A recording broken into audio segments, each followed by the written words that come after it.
from our studios at Riley High School, it's time for Michiana's #1 student talk show, Buzz in the Bend.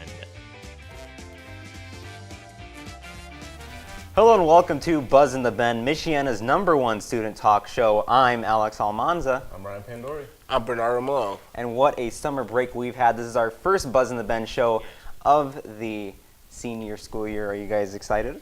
Yeah. Definitely. I feel like it's going to be a good season of Buzz in the Bend. Right. Hopefully we don't get senioritis very early. Oh, right. I'm kind of have it already. Right. I mean, just a little bit. I mean, I had a little bit of junioritis too, so Yeah. kind of does make sense.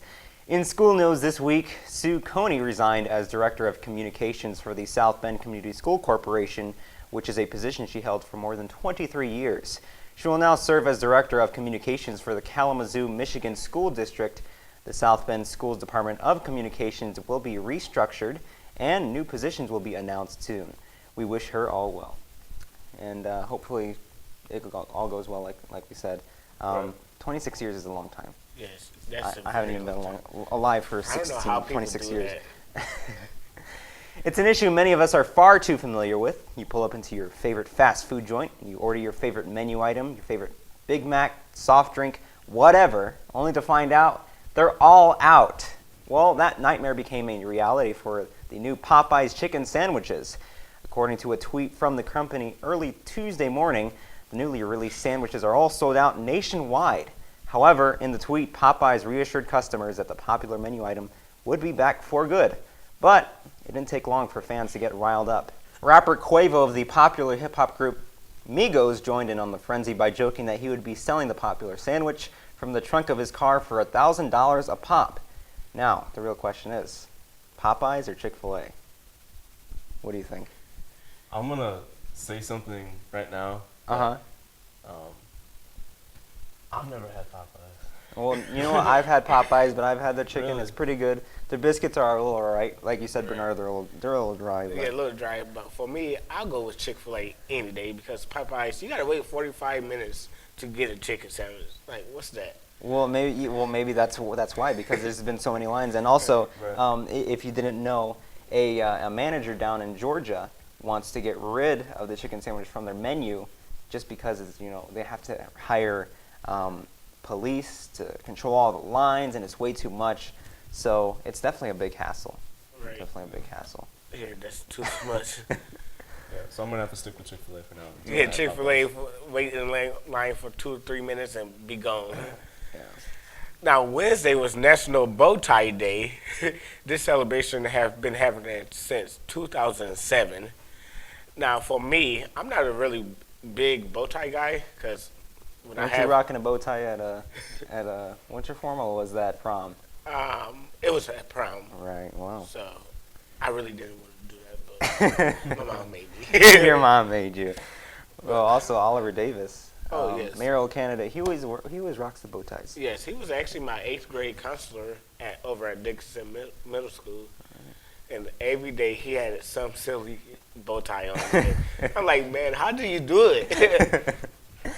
A few weeks ago, downtown South Bend hosted its 17th annual day-long celebration of the arts. Artbeat was hosted at a temporary location on the Jefferson Boulevard Bridge and in the East Bank Village. Our reporter Bernardo was out checking in with local artists and businesses to get a little taste of everything that Artbeat 2019 had to offer.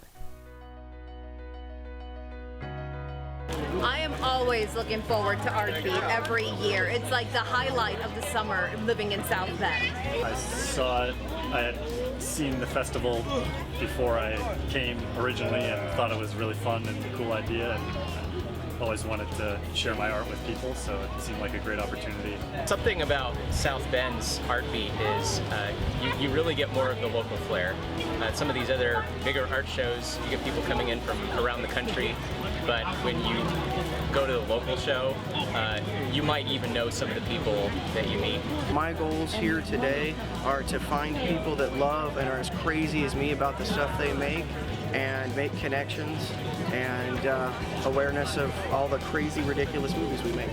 I love walking around and talking with my friends who, who do like photography, videography. I really like all the feedback I get from people when they walk by. Whether it's used to, make connections to, I don't know, an artist that does, graffiti painting, an artist that does jewelry, making connections, having people be inspired by what they see from us. I picked up this painting. It was painted by a Chinese teacher at Penn High School, and it's absolutely gorgeous. It's something that you might not ever get access to at one of the bigger shows. And it just kind of warms my heart that this is going to be in my home. And I could say that this is made by a local artist. You get to meet and greet the public, and you're providing a service, and you're also supporting your local community. It sounds like an advertisement, I know, but I believe in that. Now, Bernardo, you helped out with Mid-America Filmmakers and their table. Do you want to tell us a little bit about how that went? Yeah, well, okay, so this was my first time going to Artbeat. I heard about it for like the past 3-4 years. So I was out with our teacher, Mr. Richardson. He had a film company, Mid-American Filmmakers. I hope I got that name right. Yeah, I think you did. Okay, so a lot of different people came by, wanted to sign up to be in films and stuff like that. And I got to interview some great people out there. Right. Even kids was out there painting. I'm like, dang, I wish I was that good. Even kids were out there painting. Hey, you just need to get a portrait of Bernardo Malone just sitting on your wall in the living room. We'll be back after the break. Stick around.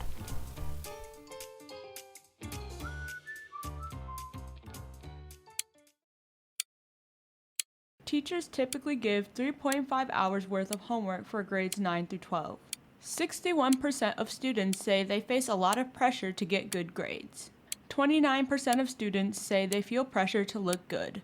7 out of 10 students do not get enough sleep on school nights. 69% of high school students stress about getting into a good college or deciding what to do after high school. Stress about financial concerns for their 31% of teens reported feeling diagnosis of depression and anxiety are more 31% of high school students 13% of adolescents aged 12 through 23% of adults they have around 40% of students report feeling irritable or angry due to stress. 35% 31% of 70% of high school students reported they seriously considered attempting suicide.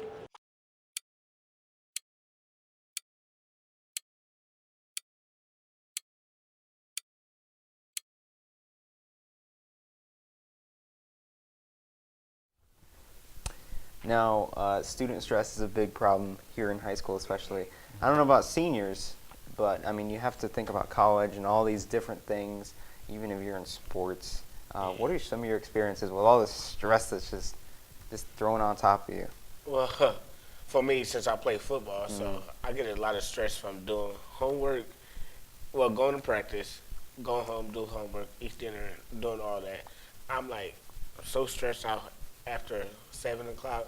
I'm like, man, I don't know what to do with myself. Because sports, getting yelled at practice, got to hear the coaches yell at everybody all day. Right. And then also going to school. So that's my stress. Busy all day. Yeah, busy all day. What about you, Ryan? Me? I go home and I sleep, and then I wake up and go back to sleep. Great. That's a very stressful day. Yes. Tropical storm Dorian is headed towards Puerto Rico and could hit Florida as soon as this weekend. Now, this is just 3 years after Hurricane Maria completely destroyed Puerto Rico. How do you think Puerto Rico is going to prepare for something just so soon after a tragedy? It's just tragedy after another. Right. So Well, seeing the damage of past hurricanes definitely helps us see what these tornadoes can do and what their power is. And I mean, the least you can do is just prepare, spread the word. Yeah, and stay safe, stay inside. Don't go outside and chase these storms. Yeah. It's not the smartest thing to do. It is only a Category 3 hurricane, which does put it as what they call a major hurricane, and it could possibly die down through the weekend. So we can only hope that it doesn't get as bad as it was. Hopefully it dies down because hurricanes and stuff is not. Yeah, seeing the damages of Hurricane Katrina Those are pretty devastating. Even tornadoes and stuff like that is not things we should play with at least. Yeah. Right. And you, the viewers, can always help out. Go to redcross.org, and you can always find ways to help out if there's ever a tragedy that occurs, and just help people out. Yeah. Right. Now, football. Bernardo, you've got a big game coming up this Friday against Bremen at Jackson Field. How you feeling? Feeling pretty good as of right now. Yeah, and what position do you play? I play left and right guard and also D tackle. Right. And without, of course, leaking any secrets, what do you think some of your the weaknesses are, and trying to learn from past games? Some of our weaknesses is we got to get off the ball. We Right. got to get off the ball. Right. And how do you think you did last week's game? Last week's game against New Haven, I think we did pretty good, although we did win in overtime, Right.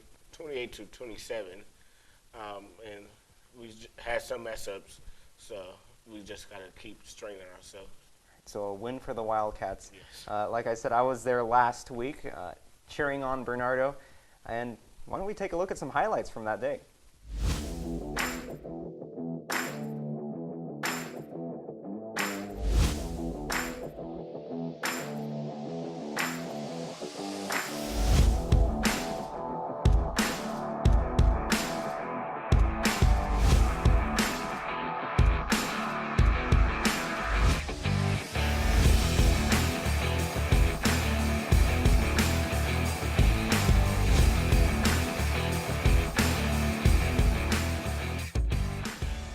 The Friday night football craze has started and is going to continue growing. Now, we're going to take a look at some scores from last week. Last Friday, New Haven fell to the Riley Wildcats with an overtime. The score was 28 to 27. Great win for the Wildcats. Over at Adams, Northridge won by 1 point, 35 to 34. A very close game. The Clay Colonials fell to Mishawaka Marion 51 to 0. The Hammond Wildcats fell to the Washington Panthers 21 to 0. A complete takedown by the Panthers. Great job, guys. Now, you know what they say, the first time doesn't count, but just think of it as a little practice. We have some very important games tonight, and we're going to take a look at those. The Riley Wildcats have a home game versus the Bremen Lions at 7 p.m. The Adams Eagles have an away game versus the Glen Oak Golden Eagles at 7:30. The Washington Panthers have a home game versus the Jimstown Jimmies at 7 p.m. And finally, the Clay Colonials have an away game versus the New Prairie Cougars, and that'll be at 7:30 p.m. Good luck on the field, guys. We'll see you out there. And, of course, Bernardo, good luck on the field to you. Thank you so much. Well, thank you for tuning in to Buzz in the Bend, Michiana's #1 student talk show. Make sure to follow us on all social media and click that subscribe button below and hit that bell button just so you're notified when we upload a new video. We'll see you next week.